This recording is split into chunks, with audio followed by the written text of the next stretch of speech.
I saw a video where, somebody was recording a cop that were taking someone down, and it looked from that cop's view, they were resisting arrest or whatever. But what they didn't know is that there was somebody else just down the street recording from a different viewpoint. That was not the case. And you heard the verbal commands, stop resisting, stop resisting. Well, the guy from the other camera recorded something different, that the person was not resisting and was, pretty much almost unconscious from the beating. Welcome to Policing in America, a podcast about race and policing, the good, the bad, and the ugly. The goal is to have uncomfortable conversations to spark positive change. My name is Sergeant Tom Datro. I'm currently the officer in charge of a unit that creates, delivers, and maintains police training in the largest urban police department on the west coast of America. Hello, everyone, and welcome back to the Policing in America podcast. This is a bittersweet introduction for me as we look to close out the season here on episode 14. And it's been a very interesting, fun, trying, and emotional experience launching this podcast. I have learned a lot more than I thought I would. I thought I would be the one doing more of the educating coming into this, but my guests have taught me quite a bit.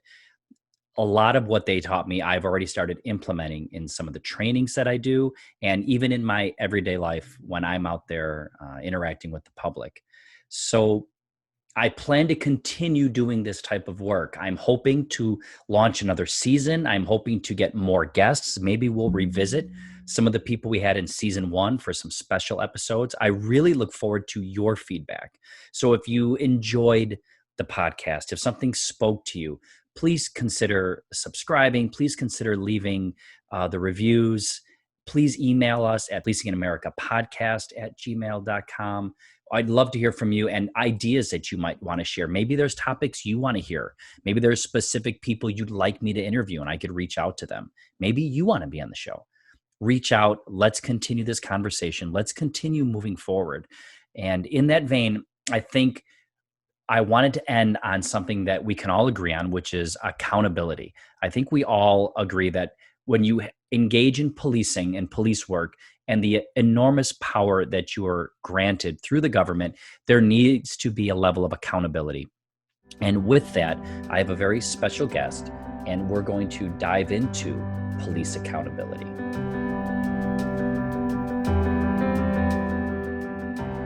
Hi, everyone. Thank you again for tuning in to the Policing in America podcast. Oftentimes in policing, we hear the term accountability, and the citizens rightfully expect more and more accountability by our nation's law enforcement departments. And so I have with me today a guest. We're going to discuss a little bit of that accountability, what it means and what it would look like, and what are the reasonable expectations of accountability. So please allow me to introduce Lydia Guzman. Lydia Guzman is the chairwoman of the Phoenix PD Hispanic Advisory Board and also the Department of Public Safety Hispanic Advisory Board. She currently sits on the Use of Force Board and Disciplinary Review Board of the Phoenix Police Department. In 2017, Lydia's actions, as well as those from other activists, helped convict then Sheriff Joe Arpaio. He was convicted for failing to stop his traffic officers from racially profiling suspected undocumented immigrants. Lydia, welcome, and thank you so much for being here. Well, thank you for having me, Tom. I appreciate being here. Well, if you don't mind, that is going to be a big topic. I know law enforcement in general, very familiar with then, ex-Sheriff Joe Arpaio. And can you maybe tell us a little bit about how that came to be and, the story behind that? Sure. Well, back in 2006, Sheriff Joe Arpaio, he like any other sheriff, he's an elected official, and like any elected official, they have to, they cater to the folks that elect them. Okay. And so there was a point when Sheriff Joe Arpaio was actually very popular with the Latino community. And, a lot of people don't know this, but he was very popular. So what had happened in, after 9/11, there was a lot of backlash against the immigrant community. And when that happened, if you were supporting the immigrant community, if you were, standing by defending the immigrant community, there was a part that were saying you're un-American, you're unpatriotic, and that was a lot of the rhetoric that we saw. And so there was a soldier back in 2006. His name is Patrick Hobb, and he was discharged. He was dishonorably discharged. And what had happened is he stopped a group of individuals in a van up along I-8, and he held them at gunpoint. He was suspecting that they might be undocumented. This was a police officer at the time, so he was yeah, so he was not a police officer. Oh, he wasn't. He was just a regular citizen. I see. So what had happened is, holding them at gunpoint, he took the law into his own hands. And so the sheriff said, you just can't do this. And what he did is he pressed charges. And of course, the Latino community, we applauded him. This is wonderful. He's protecting our civil rights because, I mean, you and I all know that, how can you tell someone's legal status by looking at them, right? Right. This man was not an immigration officer. He was just a regular citizen. And when he did that, he, the sheriff placed charges on him. Wow. So the backlash against the sheriff was horrible. He started receiving threats of, we're not going to vote for you again. You're un-American, unpatriotic. And it was at that moment that the sheriff knew that if he wanted to get reelected, he had to turn. And this was the beginning of him surrounding himself around people that, that were very loud and very vocal and very anti-immigrant. And I think that corrupted the whole sense of what this agency did with as far as policing. Wow, that's fascinating. Wow, that is fascinating. I never knew that. I didn't know that was sort of the genesis of, would you say it was a pretty stark turnaround for the then sheriff, to his attitude towards immigration? So his attitude towards immigration did change, and it was very surprising. It was very surprising for a community who really liked him. I remember back in the day, I went, right after this whole Patrick Hobb thing, I went to an event where we actually provided him with an award. The Mexican consulate provided him with an award for protecting civil rights. And so, but then, shortly thereafter, things changed. So this sheriff, knowing full well that he needed to get reelected, he started feeling the backlash, and then he started churning. And before you know it, there were posters and vans and report, if you want to report illegal aliens. And that was a rhetoric that was being told. And we were like, we don't know this man anymore. And so he surrounded himself with folks that were anti-immigrant, that were very racist. And so that really corrupted what this agency started to do. And he started using this agency along with partnerships with DHS, like 287Gs, to enforce immigration in such a corrupt way that he violated everybody's civil rights. And this was the beginning of collecting evidence for a racial civil rights lawsuit. All right, I'm sorry, we're good.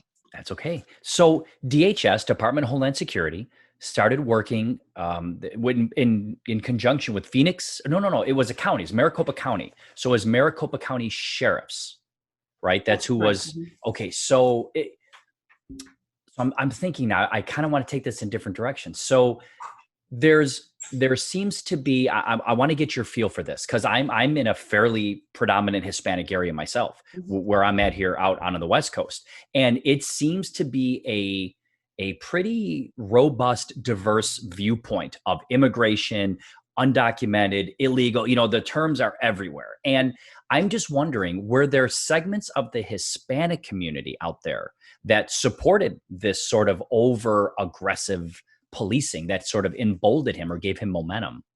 So there were indeed. And here's what the conversation around that was, well, he's enforcing the law, because that's exactly what the sheriff was saying. I'm just enforcing the law. And if you don't like the law, change the law. Well, unfortunately, that is not what the type of law that he was tasked to enforce when he was elected. He wasn't elected to be chief immigration officer. I see. And the mere fact that he had an agreement with immigration to enforce immigration law, after, during the course of the hearings, and I testified in court, immigration did testify that, they did not train him properly, and they did not train the officers properly. And the officers were going out and stopping people willy-nilly and asking them for their, if papers. they were, for their papers, basically. And So that was the civil rights lawsuit, because what it did, it created this fear in the community. And now you have this community who was afraid of the people that were supposed to protect them. Yes. So this is interesting. So it's not necessarily because his defense was these laws are on the books. So it's not that it was the enforcement of the laws. It was the fact that, one, the way those laws are being enforced, and then two, it's not your responsibility to enforce those laws. That's correct. And it's his interpretation of what he thinks that law was. And so, Where did you have your government? Did your governor get involved in this? Was it that high up in the political sphere, or was it more local at just Maricopa? so this was just Maricopa County. The surrounding counties, the surrounding counties didn't take in any part of that type of activity. Okay. And, interestingly enough, the governor, we had a governor who also was very political. And so, these were those times, the writing on the wall, and so when you become the poster child for what you think is going to be popular on the ballot, then that's how it corrupts the whole political system. And in an agency that is supposed to, this is, I think, what's wrong with sheriff's offices across the country, is that they are elected. And when they're elected, it becomes political. And when politics moves your handling of the law, then it's applied inequally, or you have folks that are just catering to a certain select vocal few. Does that make sense what I'm saying? Oh, it makes perfect sense. And this almost leads me to a little bit of a conundrum here, because what I hear at the municipality level, so in cities, and we're going to take Chicago as a city. So Chicago has a superintendent. Some places may call them chiefs of police or superintendents, but Chicago also has a sheriff. So, the sheriff does the counties, and the municipalities have their own. And there was an argument locally that some of the municipalities, the chief of police is appointed by the mayor. And so they're beholden to the mayor and the aldermans or city council members. And so it seems like no matter how you do this, that political influence is very pervasive. And sometimes you just got to do it. You just got to do what is right. Now, let me ask you, and I'm trying to be charitable, and I have no real view on this. It's not my state, and I really didn't pay much attention to it. But was there any empathy, for maybe lack of a better word, understanding of the fact that he said, hey, look, I have people supporting me. I have a governor that's supporting this, and whether it was political or not, did anybody try to talk to him and say, look, let's partner with this. Let's try to do this differently? Was there an outreach that tried to take place? Yes, there was. As a matter of fact, so the Department of Homeland Security met with him and said, hey, listen, you're abusing this 287G that we entered into a contract with you, and you're abusing this authority. There was a point where the Department of Justice, they conducted an investigation, because at some point, we started gathering information, we started collecting evidence, and we started sharing it with lawyers from the ACLU, lawyers with the investigators with the Department of Justice. And so they wrote a scathing report back in 2008. So now we're talking 2 years have passed since the beginning of his activities. Wow. And in this report, when this report came out in December, that very next day, Department of Homeland Security rescinded Arpaio's 287G. It was that scathing. And one of the takeaways of this is that, Arpaio, being the elected official, that he is, and pandering to the base that he thought was supporting him, became more emboldened. And he said, well, I don't need them. I'm going to continue to do what I do. And it became a show, a circus. And now we have in our hands a circus. Interesting. Now, and it is hard now to figure out what to do with this now, because there's two democratic processes going on. There's people who are electing him. And would it not be fair? I'm not countering, I'm more playing a devil's advocate position. Would it not be fair for him to say, look, I'm in charge now, the people voted me in, and if you don't want this, then vote me out. But until then, I'm going to ride this wave. And then isn't that what we want? Or are you thinking because of the damage being done, we have to stop this sooner than the vote? So there were several layers that were taking place. Now, Okay. the layers involved there was a lot of media. Uh-huh. Joe Arpaio had a PR firm working for him pretty much. His media team, and this is why he became popular not only in across the country but around the world as America's toughest sheriff, because he would Yes. spit out press releases after press releases, and and they knew what they were doing when it came to trying to get media attention, and so he was popular, and Hmm. that popularity what resonated with the voters. Now, Wow. unfortunately, the narrative was a little twisted, and what he was saying to the media and to the reporters was a little twisted. There was some point where the reporters started catching on, and they started doing their own investigations, and Uh-huh. throughout their investigations they started finding cases of racial profiling. They started finding abuse of power, and they started finding more and more cases where they would manipulate reports. And that was actually a lot of those investigative reports were used as evidence during the case against him. So there was a point in time when this was happening, in your opinion, where it could have been brought to his attention. He could have stopped it and could have saved this. This was salvageable. And then it got to a point where there was a point of no return, it seems like. That's correct. There was a point of no return. And here's when he crossed the line. When after the Department of Justice released that scathing report, they said to him, "We want to work with you to fix this. Mm, And we're going to go ahead and start visiting your jails because of the complaints about the jails. We're going to go yeah. ahead and visit with you on your trainings and on your reports." He denied them access to those. He denied them access to reports, to Uh, any sort of policies. And so there was no other choice left but for them to file their own lawsuit.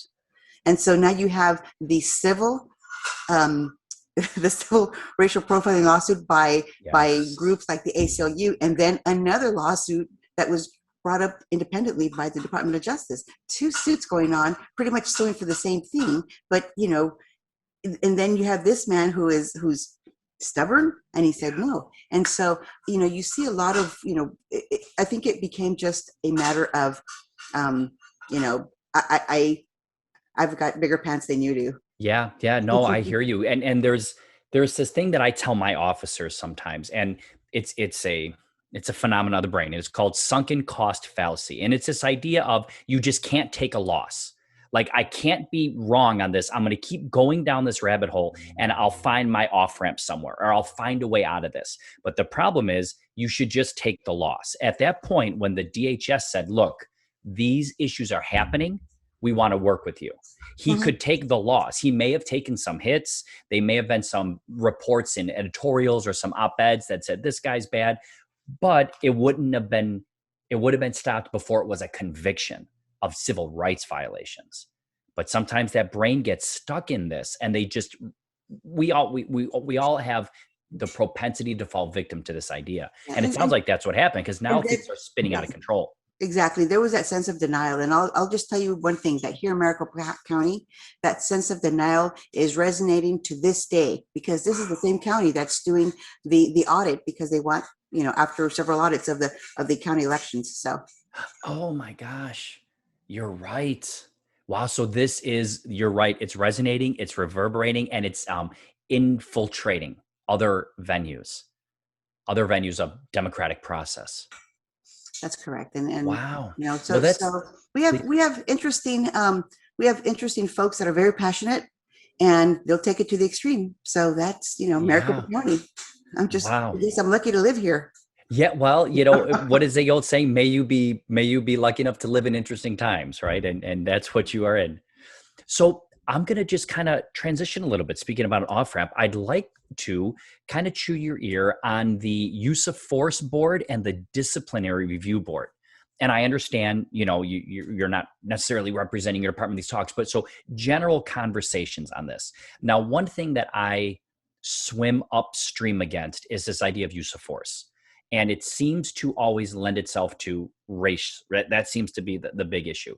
Now, you sit on these boards, and I'm assuming your data is going to be similar to the data across the country, which is things like shootings are rare events relative to the amount of contacts. Is that similar in your exposure? Yeah, the Phoenix Police Department, about 2 years ago, they had the largest numbers of police shootings in the nation. Oh, And the police chief was struggling with, either just, my officers are just shooting so many people. What do we do about it? okay. And they did a study. They had the national policing folks that come in and do a study, and I think the 21st century policing. They also, they came in and Sure. they talked to people. They did a study and they came up with recommendations, and they came up with 9 recommendations on their study. Okay. And so they're looking at implementing these recommendations so that they can get a handle on the police shootings. So what the police is doing is they are working on more training. And you've heard the whole conversation across the country of the whole defund the police. Sure. And so the defund the police really, the term defund the police really is misleading, because I think that it has more to do with putting money into a portion of policing that would require non-uniformed individuals to go and see some of these cases where you need a professional that specializes in mental health. Yes. Or counseling.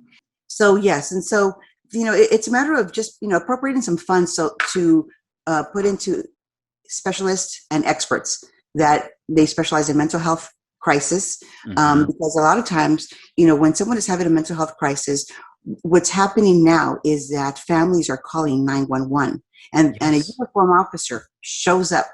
When you have a uniform officer that has a gun showing up to a home, let's say, where someone is experiencing a mental crisis, someone with a gun is not going to make things better. And so, I think the Phoenix department, as well as other departments across the country, they're looking at this different, where now they have to see how they're going to de-escalate those types of situations with people that are experts in trying to, manage these crises. And that's one of the several things that have to be done. The officers themselves have to receive training, more de-escalation training. Some of the other things that they're looking at is alternate use of force, where it's less deadly use of force. Or less lethal options. Lethal, that's correct, less lethal. And obviously there are options. There are options. The gun, doesn't have to be the only option. And Right. so there's a series of things that are being implemented, and with that, comes a lot of training. And I think that the training is very important. Yeah, and Lydia, that's so well. You are very eloquent with that. The defund the police, I think people got over their skis a little bit, because what you don't want to do, I think the phrase was like, we're going to take away policing, and the idea was we're going to reallocate certain things that maybe shouldn't fall under the purview of police. Maybe they shouldn't, there shouldn't be something that we respond to. And I go back to your accountability, responsibility. Officers are not well trained to handle mental health crises in the country. We're trying, but this takes time. People get their masters, right, to deal with these types of people have these types of mental health crises.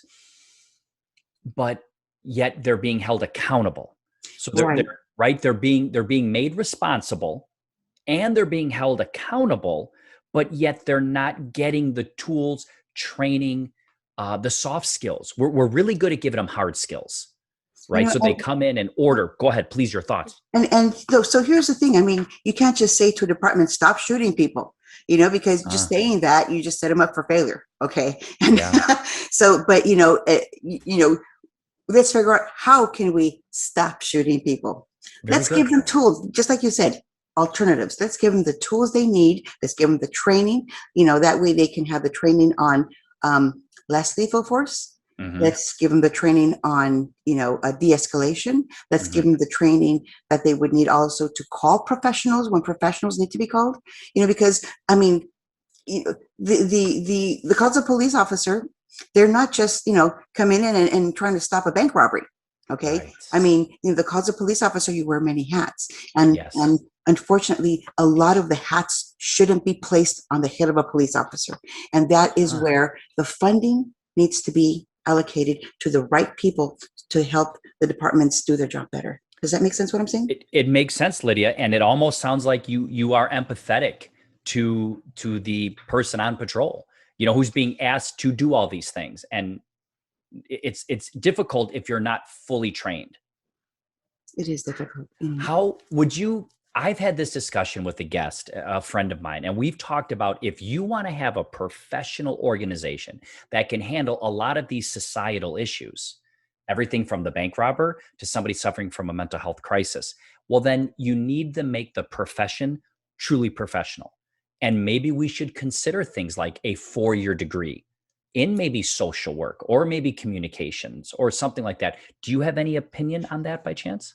I've heard different proposals, not only in state, but federal. In the federal proposal for national police reform, that there should be a 4-year degree. But then again, I mean, I've known people with 4-year degrees that can't tie their shoes. Okay. Yeah. I mean, God bless everybody. Okay. But right.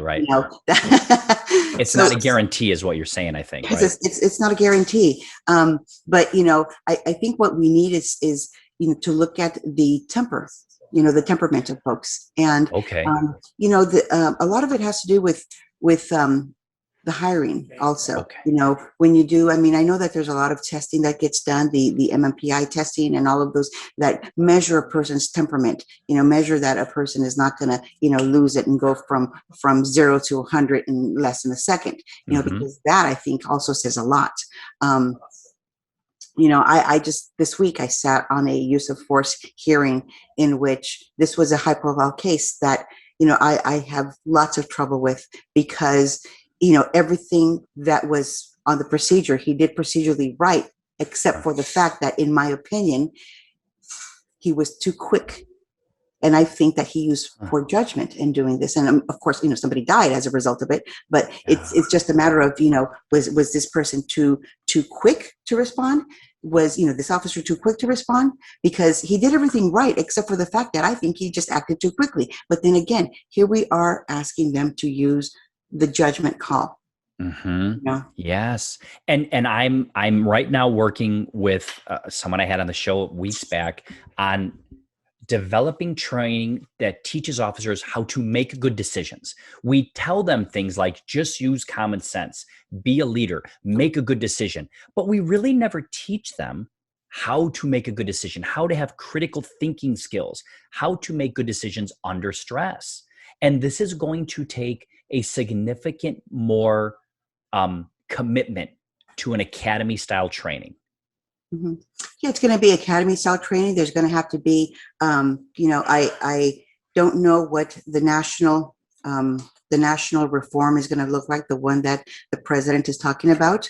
But I do know that, right now, every department has different sets of standards. Yeah. I saw I see the different policies, the different use of force policies that each department has. It is a checkerboard. And then when you try to put it in a statewide standard and you compare it at the post, then they understand that it's also a checkerboard of standards. Right. And so how do we make it uniform? And does something in Los Angeles also resonate to something like in small town, Illinois, right? Right. So, no, you're absolutely right. Lydia, you used a, I think it was like an acronym. You said MNMPI. What is that? So that is a psychological training. It's a training that a lot of police officers, and I know that LAPD and other police officers, agencies, what they do is they make them go through a series of testing to see where they are psychologically. And it's like a 3-hour, 4-hour test. Yes, I get it. It's the Minnesota Multiphasic Personality Inventory. I see. A psychological test that assesses personality traits and psychopathology. My goodness. Yes, I didn't remember it being called that because it was about almost 20 years ago. But yes, we do that. And that's one way to test for those things. It's one way to see an individual's personality and their propensity to overreact to things. Now, gosh, you've really given me some really neat things to go on, but I want to remind me about the national standardizing of policing, because I find this to be a really interesting conversation. But you said the hiring, and I'm starting to think more and more that could be a very fruitful endeavor when we hire people. And maybe it starts with a more robust, how would I say, a more robust, like probation period, where we tell these officers, look, let's see if you have what it takes. We're going to give you the MNPI. We're going to put you on probation. But maybe after 2 years of this, the stress gets to you, right? This is all cumulative. So the officer that's 7 years down the road is not the same officer that was bright-eyed, bushy-tailed, didn't have the cynicism that they had at year one. So maybe there's a way we recheck on these individuals. And at the hiring phase, we tell them, look, you're not guaranteed this job. You're going to get a psychological test every year. Mhm. And if it turns out that this MMPI changes, because we have your baseline now at the beginning, and if it turns out it changes, we have a off-ramp where we can transition them to, you don't want to just take away their career, but maybe we transition them. Or Right. maybe we take them out of a field capacity and let that, the sympathetic nervous system sort of calm down. Are there any talks about stuff like No, that? and that's absolutely correct. I mean, when a police officer, after a police shooting, after they experience that, there is this element that they go through. It's like the jitters. It's, for those that are not police officers, it's very similar to like when somebody just escapes a really bad accident. You get the jitters and you get really nervous. Okay. And so, it's really hard to get behind the wheel after you have the jitters, because you think everything is going to be an accident. You think you're going to crash, or Yes. so it's really difficult. Same thing with the police officer.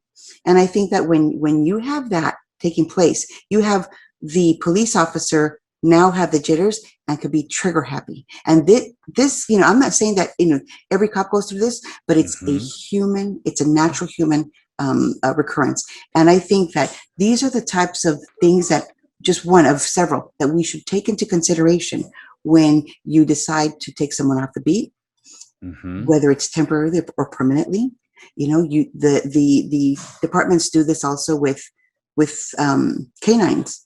If there's a canine that's just a little bit too overreactive, if it's too overreactive and you know that this dog is going to snap and bite, take him off the beat. He's no longer a good fit to be a canine.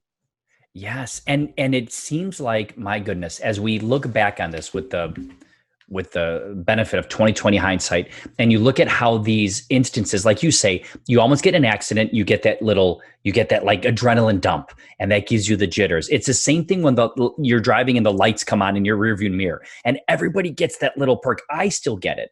And imagine that happening multiple times a day, and how that's going to wear on you over the course of days and weeks and months. And then you also start to get desensitized. So then you have somebody like what happened in Minneapolis, who's just so comfortable keeping body weight on somebody who is no longer conscious at this point, right? And so there is this slow erosion of your critical thinking, your empathy, and these like periodic check-ins, I think, could be beneficial. But that's not going to take less funding. That's going to take more funding. And do you think society has the stomach to put more money towards policing? I think, I think you said it, perfectly. That's not going to take less funding. It's going to take more funding. Okay. But when you look at some departments and some cities and municipalities that are struggling with balancing their budget, the more funding comes from the department sometimes to get put into this. As a result, I saw, and I'm seeing now that departments are suffering with, it's very hard to be a police officer these days. Okay, because there are, we all know this, and I speak to the chief all the time. There are the bad apples that ruin it for the entire barrel. Okay, and morale. It's really hard to recruit. It's really hard to to get that community support, and in doing so, you have folks that are you're not hiring fast enough for the folks that are leaving right now. Yes. Okay. So when you look at what may be coming down the pipeline with this police reform and accountability, okay, accountability, I don't know if you had a chance to talk about qualified immunity that might be inserted into the language of this new police bill, but this scares a lot of police officers. Yeah. Right. And so I get it. But when you look at what happened in Minneapolis with George Floyd, and you look at, I'm first and foremost a civil rights advocate, okay, and a human rights advocate. And when I see what happened, and I saw that, the need for justice, I know that there was a conviction, right? A police officer was convicted, criminally charged and convicted. But was that really the justice? And then there was the monetary settlement, the civil rights settlement, right? But what is justice? Justice should really look like accountability, right? And so that is where, how do you insert accountability? Because, so that, rather than making settlements a normal part of business. Does that make sense what I'm saying? No, it does. And I kind of wonder about this myself because some would say, okay, the crime occurred and we can now call it a crime because he's been found guilty of 3. So we can now say a crime occurred and the process worked for the justice component. But I think what I hear you saying is too, like the life was lost and no amount of justice really counters that. So how do we look forward from this? How do you pick up the pieces now? How does Minneapolis build trust with their law enforcement officers when this happens, right? When you see other officers standing around, not intervening, how do you get accountability back into that? And I think that's a tough hill to mount. Yeah. And then this is a conversation that is taking place across the nation. Yeah. When you look at Ferguson, right. When you look at, and just as early as we had videotapes in our hands, where 4 police officers, beat the heck out of Rodney King. Okay. It was those videos, but did this type of abuse of civil rights and human rights abuses happen since we started having videos? Or did this exist before and nobody cared to listen? Like the tree in the forest that fell, who heard it, right? Yeah, it's a really good analogy. And so this is just one of those things where justice, does it look like something that happened in court, or does it look like real reform with tangible results? Yeah. I see that. I see your point now. I see what you mean. It's not necessarily, the justice doesn't end right there. The accountability doesn't end at the decision of the court. The accountability transcends and the accountability keeps going. And like you say, it looks for real reform. What I think we have a hard time with, and when I say we, I'll say law enforcement. What I think we have a hard time with is that there are so many millions of contacts every year and at upwards of 100 million, maybe more, 300 million. And you have these instances. You have the bad actors and you have the bad instances that are caught. But the majority of our officers are doing the right thing, but they feel like they're getting swept into this. The majority of, when this happened in Minneapolis, the people where I am in my city said, well, that's going to be bad for them, but it's not going to be bad for us. We do all this work and we have all these programs, and it still blew up here. And so, we have people on the line for 12 days getting called, racist and murderer. And we're thinking, we haven't did this since Rodney King, right? So how do you find the balance between, it just seems like it's so hard for activists or city activists to say, look, there are good police doing good work. Even President Obama said, 99% of cops are doing the right thing all the time. He had the courage to say that because it was the bad actors. Right. But now it feels like it's wrong to even compliment the good cops who are really trying. My in working with different law enforcement leaders and different agencies that do studies on all of the different happenings with law enforcement agencies. One thing that I've always recommended is that the leaders of the law enforcement agencies need to do a better job of not only having that relationship with community leaders, leaders that have credibility in the community that can help build communication, dialogue, bridges, and help, I think, build some sort of an understanding of, of policies, but at the same time of, because it goes back and forth, not just learning what the department does, but also, for example, in my case here in Maricopa County, letting the deputies know how the community is still very much afraid and how to rebuild those bridges. And so there is a lot of work to be done. We need to do something. We need to fix this. And so I think once we have some sort of system in place where we have real reform, and I'm hoping that part of the reform is partnerships with community organizations and community leaders. I have said this a number of times, and people that know me get tired of hearing it, but every opportunity I have to speak with somebody in my capacity as a law enforcement officer and they're part of the public, I want them to have a good interaction with me.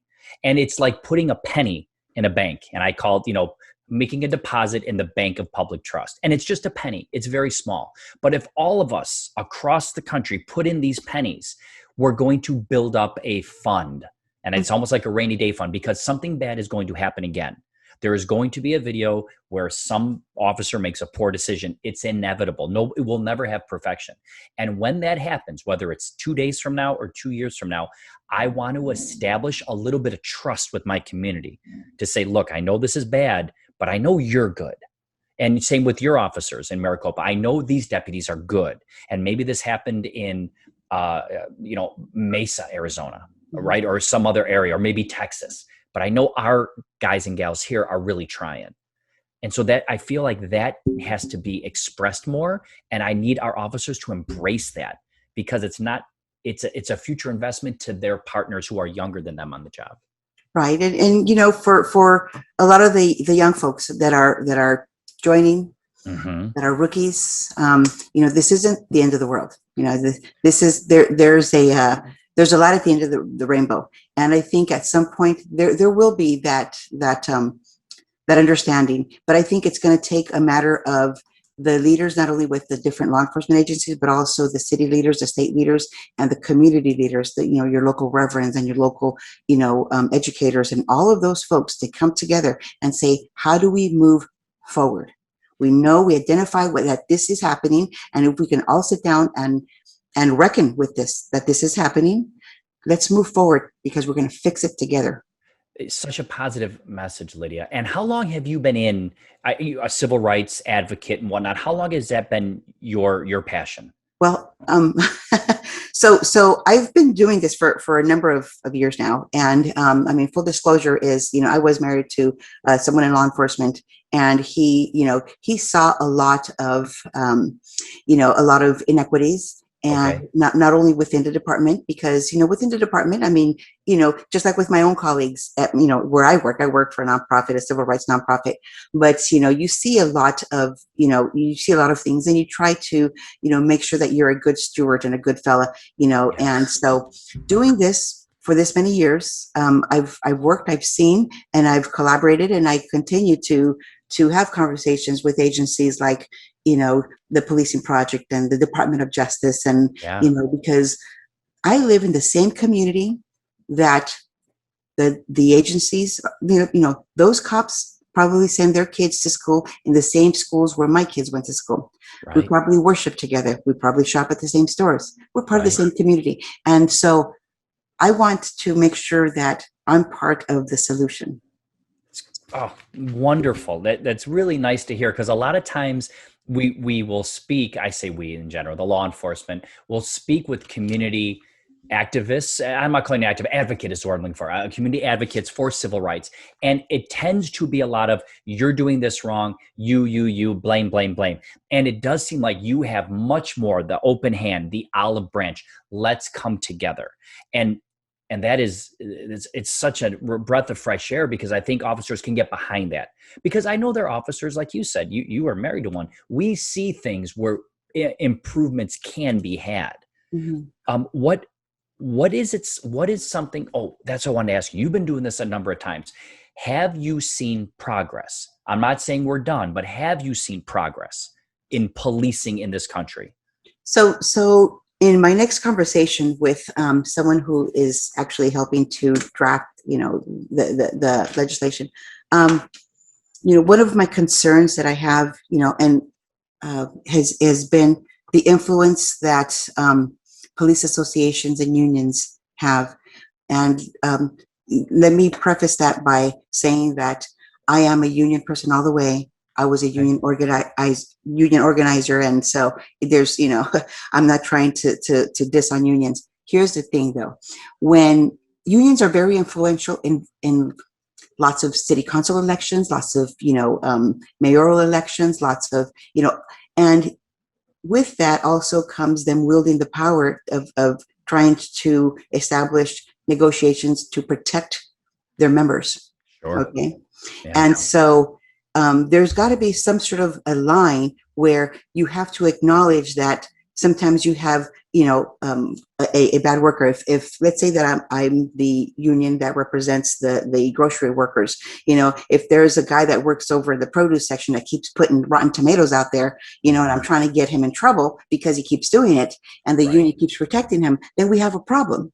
Sure. And I've heard this before, the idea that, the unions will protect, the bad officers, the bad actors. And that's where we go back to accountability. I think like you, unions would want to represent the best of the best. And anybody who is infiltrating that and making all of the badge wearers, if you will, look bad, they should be the first ones to say, let me get that out. The grocery store manager should be looking to get that person out specifically, because that tomato is ruining all the other tomatoes. That's correct. Right? It's to draw an analogy. That is absolutely correct. And I've often used that analogy because even the chief of police that I talked to here in Phoenix, she says, I have a problem with my hands. The chiefs, they come in and they rotate, sometimes when, a new mayor or whatever, like this chief, they'll hire a new chief. Right. And that's what we've seen happen. Mm-hmm. And so, and a lot of it has to do with the support that the union has on this. Right. And so when a chief, knows that they have bad apples, sometimes they rely on the same community. Help me get rid of these bad guys. I'm going to teach the community how to do, how to file reports so that, in some states they call them internal affairs, but, professional standards, come in and they look at and investigate so that we can do more training or disciplinary, because it's the bad apples. And we, you and I, we can't say it enough. The bad apples that need to be gone. Yeah. And I might even go a step further and tell me what you think of this. There's an interesting book that talks about the bad apple theory, and it's called the Lucifer Effect. And I forget the guy's name. It's Mr. Zamboni, one of these, I forget his name, but he talks about how sometimes the bad apples are created because the system that they're working in, the barrel that they're working in. So you figure these officers who are violating the civil rights, they're doing it at the behest of their sheriff, who's saying, do these things. I want you to enforce these laws. And you have people who are now the bad apples, but they're following they're situated in the barrel and they're doing these things. But if he never said that, or if he worked with the DHS, he could have saved them from being put in that position. So there are also systems in place. And I think that's what people, talk about when they say systemic racism or systemic injustice. Am I getting that? No, you hit the nail on the head, and I'll tell you what, that is exactly what happened. And I point to the book behind me called. Please talk about that. Yeah. So this book is called Driving While Brown. Okay. Uh-huh. And so this talks about the Latino resistance against the sheriff and what it took. And basically, it's not so much the protests, but it's the learning what the rules are, so that you know how to identify the violations, right. Collecting the evidence, sharing it, and building cases.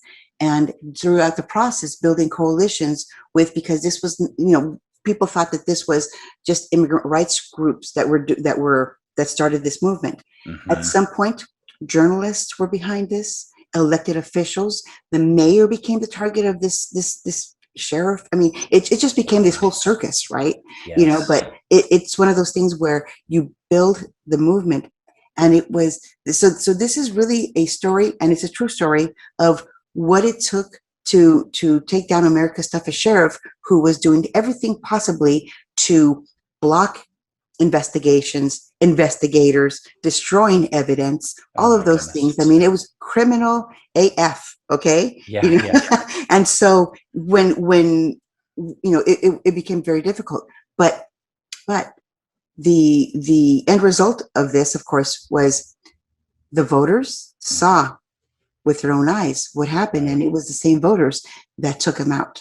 Yeah. You know, And there was one thing happening in the courts, but there was another thing happening in the public eye, and so public opinion is what took him out at the end of the day. Wow. Yeah. It's ironic, right? The same people he may have thought was supporting this were the same ones that said, you know, no more. Interesting. Lydia, what keeps you up at night most right now about the position policing is in? So, you know, it's funny you say that, because I spent the last 3 days crying over this case that I just heard. It's a high profile case, and this case had to do with, you know, a police officer who went on a domestic violence call, and they knock on the door. And, you know, it wasn't really a domestic violence. You know, people hear screaming or whatever in the apartments, and they call the police and whatever. And sometimes it's just either a football game or video games, right? But you know, they're yelling.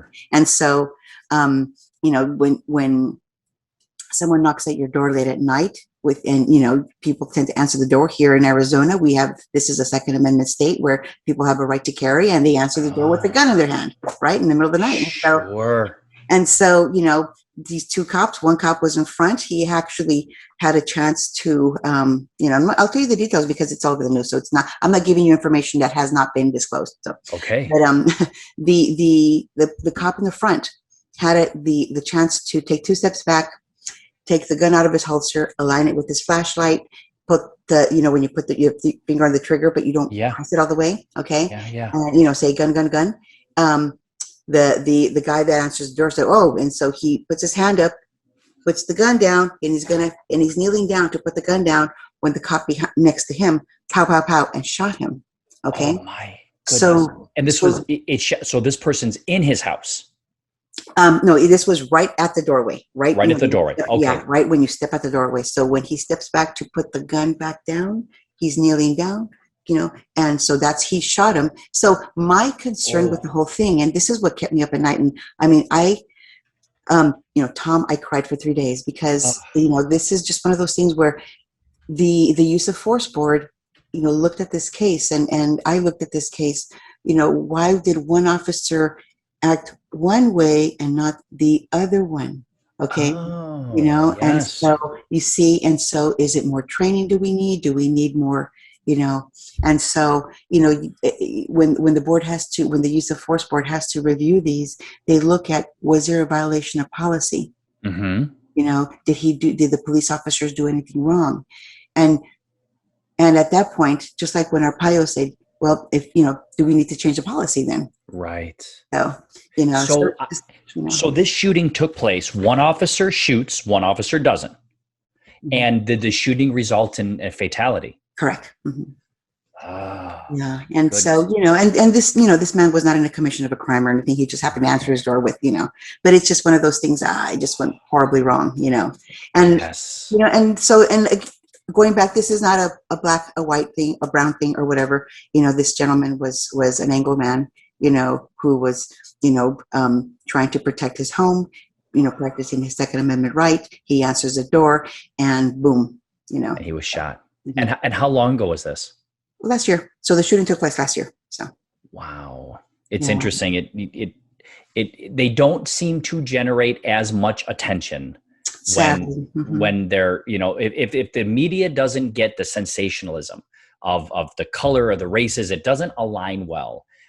It's unfortunate because I tend to align with you. What I hear the verbiage you're saying, we have police issues, we have policy issues, that we have reform issues, you know, and I just listened to a meeting wherein the solving of this was going to be the wave of a magic wand, and we're just going to hire more people of color. And for some reason, this will magically solve the inability to make critical decisions. The policies don't change. No, the policies don't change. And you know, when it comes to the issue of racial profiling and race inequity and the systemic racism that's taking place, you know, those types of cases are different than, you know, the case that I just mentioned. You know, let's be real that, you know, when a person is stopped, I know for a fact that, here in Maricopa County, there was a study that was done that when a person, because we have more brown people here than we do, African American. And so when a brown person is stopped in Maricopa County, the stop tends to last longer. The University of Arizona, they concluded this just recently, even after this hearing with the new sheriff still. And Wow. so there's still issues that need to be taken care of. Were they asking for immigration papers? No. But the fact of the matter is they're being questioned more, they're being suspected more, they're being whatever. And so the issue does exist. Okay. Yeah. And I'll point to another example. I have a husband who's Anglo. Okay. And we were stopped for speeding, and he had a gun in his console. The officer didn't even bat an eye.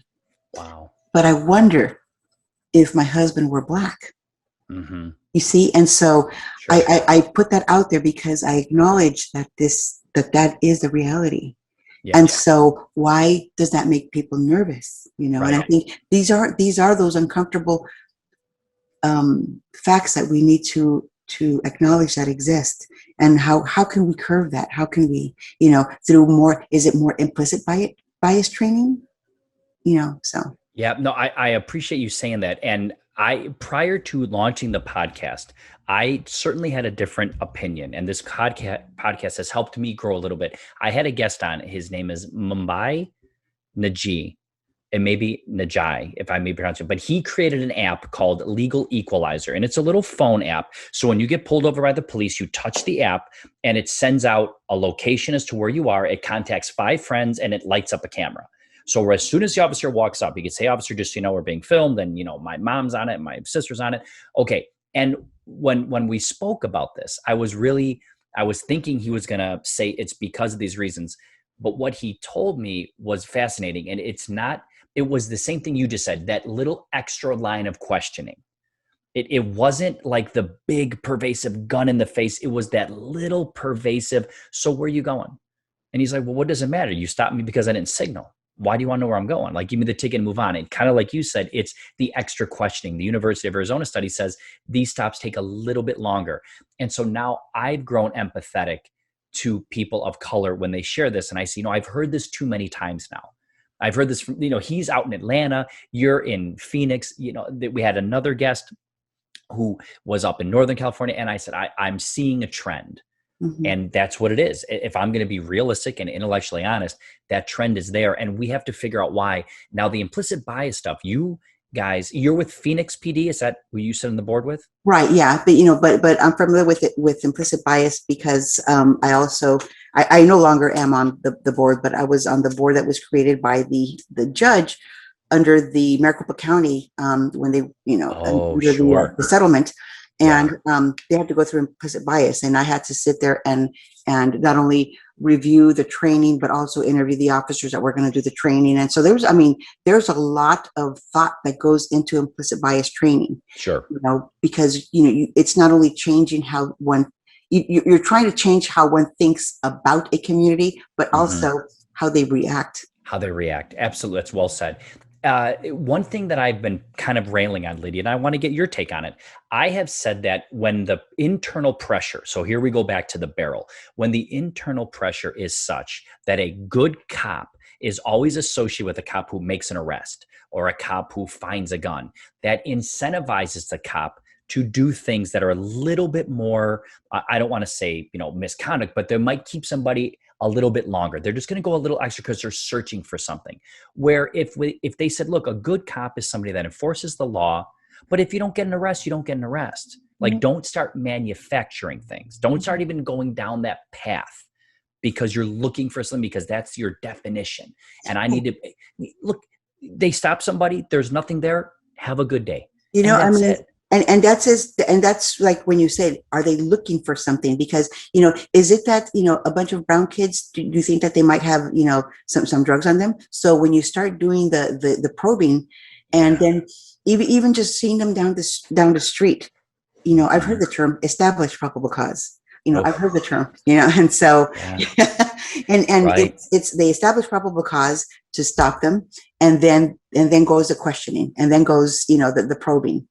And so, and for what? Because of maybe what the officer thinks, and this is where the implicit bias training, a real good training, would hopefully get those notions out of the head that, not all kids that, like if there's 4 kids in a car, and they, trust me, they probably don't have drugs on them.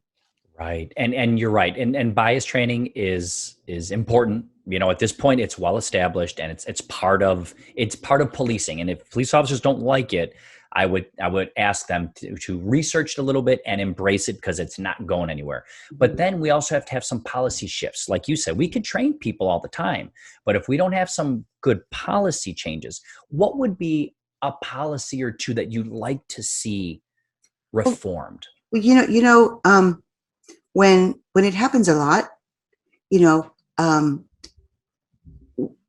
one of the policies that I like to see is that this is where the accountability takes place. Okay. I believe that a police officer should be held accountable. You do, it's like with any job, you do this repeatedly, there's got to be consequences, aside of, the city paying out a settlement, there has to be also some personal consequences, because if this person loses their job, or, something even further. In the case of the officer in Minnesota, that person was held criminally responsible. Okay. But there has to be real consequences, and there has to be rules that allow that kind of stuff to happen, because there are lots, like I said, a lot of good cops, but there are the ones that say, well, I got a great union, and the policies here protect me, and they know what line they cannot cross. Just, just some of the things that make it appear. I'll give you an example.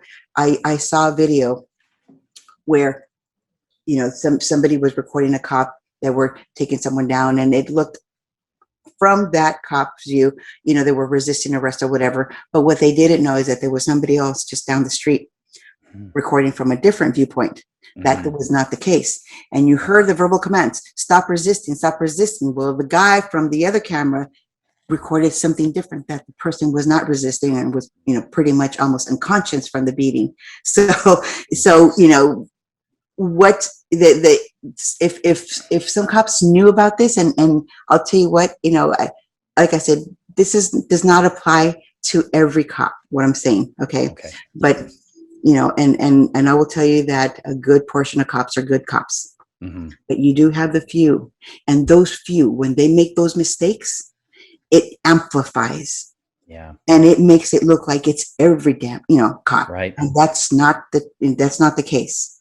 Okay? Yeah. And you're not the first one to say that. And I completely get it. When it comes to like the accountability, what do you think about something along the lines of police officers having to get their own malpractice insurance, or their own, we talk about qualified immunity, and I'm still trying to get my mind around this. But if the city said, look, we're not going to insure you, but you will get your own. And if you're doing everything by the book and you follow all these policies, you're going to be covered for these things. You do everything right. But once you step outside of it, your malpractice insurance, whether it's through the city or maybe a private company, says you're not being covered on these things. Do you think that could change behavior? Would that be enough?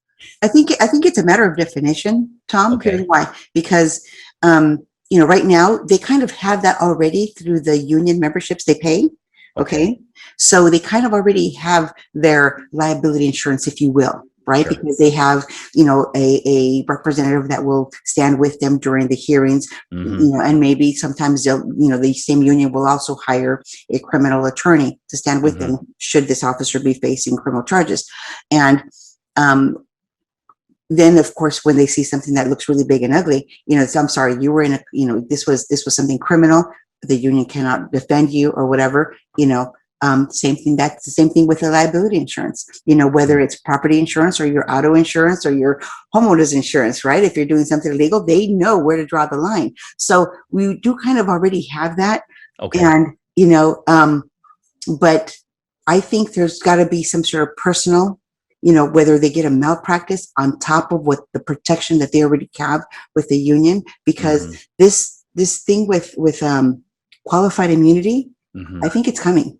I know that it's a stickler over in the Senate, but I think it's coming. And I think the language that is being written right now is going above and beyond what we just discussed. Yeah, I think you're right on that. There's a few other people I have conversation with offline, and I agree with you. I think this is coming in some way. And if it's not going to be taken away, there's going to be some significant modifications to that. So Lydia, so much I can talk to you about. And I also want to be respectful of your time. So let me start kind of bringing all this to a close. If we could wrap this up, but I could go on for hours.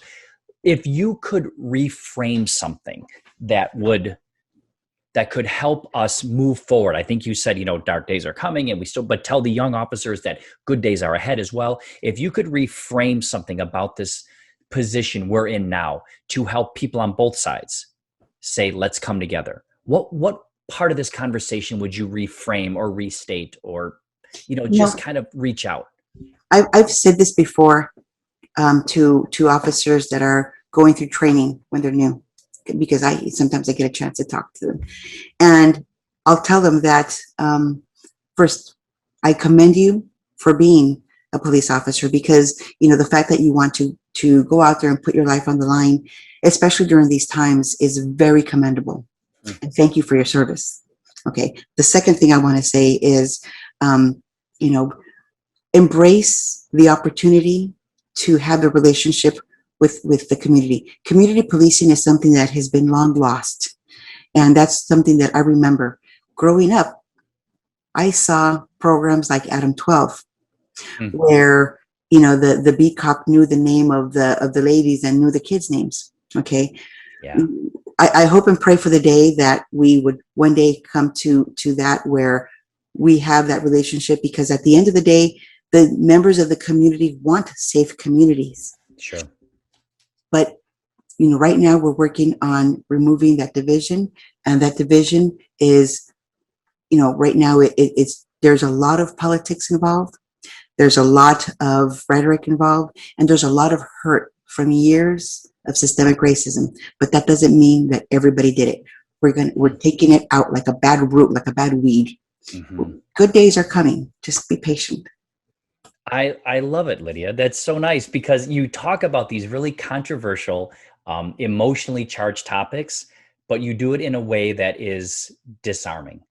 And I'm hoping that people listen to this say, look, there's reasonable people on both sides of this that are truly trying to reach out, and they're truly trying to make a difference. And I'll be honest, I hope you and I continue this talk afterwards, because I have some questions for you about what you think I could add to my training to maybe help them out a little bit. I do look forward to it. Awesome. Thank you, Lydia. And thank you so much for being here. And I'm really excited that you're here, and I can't wait to work with you in the future. Thank you for having me. Bye-bye now. Thanks for listening to Policing in America with Sergeant Tom Datro. If you have any thoughts you'd like to share, or if you have any suggestions on how to make positive change in regards to policing in America, head to my website and send me a message. Thanks for listening.